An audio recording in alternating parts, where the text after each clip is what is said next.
There were once a man and a woman who had long in vain wished for a child. At length the woman hoped that God was about to grant her desire. These people had a little window at the back of their house from which a splendid garden could be seen, which was full of the most beautiful flowers and herbs. It was, however, surrounded by a high wall, and no one dared to go into it because it belonged to an enchantress who had great power and was dreaded by all the world.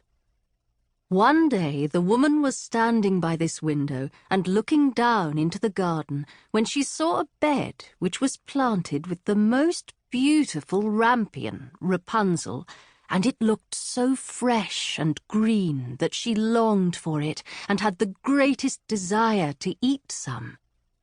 This desire increased every day, and as she knew that she could not get any of it, she quite pined away and began to look pale and miserable. Then her husband was alarmed and asked, "What ails you, dear wife?" "Ah," she replied, "if I can't eat some of the rampion which is in the garden behind our house, I shall die."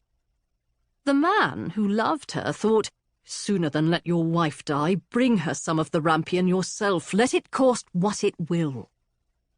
At twilight, he clambered down over the wall into the garden of the enchantress, hastily clutched a handful of rampion, and took it to his wife. She at once made herself a salad of it, and ate it greedily. It tasted so good to her, so very good, that the next day she longed for it 3 times as much as before. If he was to have any rest, her husband must once more descend into the garden. In the gloom of evening, therefore, he let himself down again, but when he had clambered down the wall, he was terribly afraid, for he saw the enchantress standing before him. "How can you dare," said she with angry look, "descend into my garden and steal my rampion like a thief? You shall suffer for it."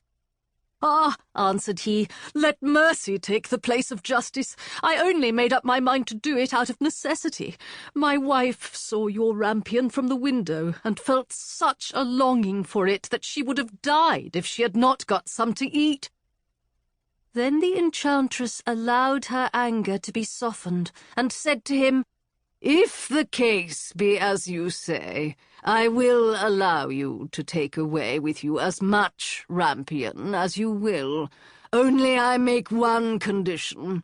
You must give me the child which your wife will bring into the world. It shall be well treated, and I will care for it like a mother." The man in his terror consented to everything, and when the woman was brought to bed, the enchantress appeared at once, gave the child the name of Rapunzel, and took it away with her. Rapunzel grew into the most beautiful child under the sun.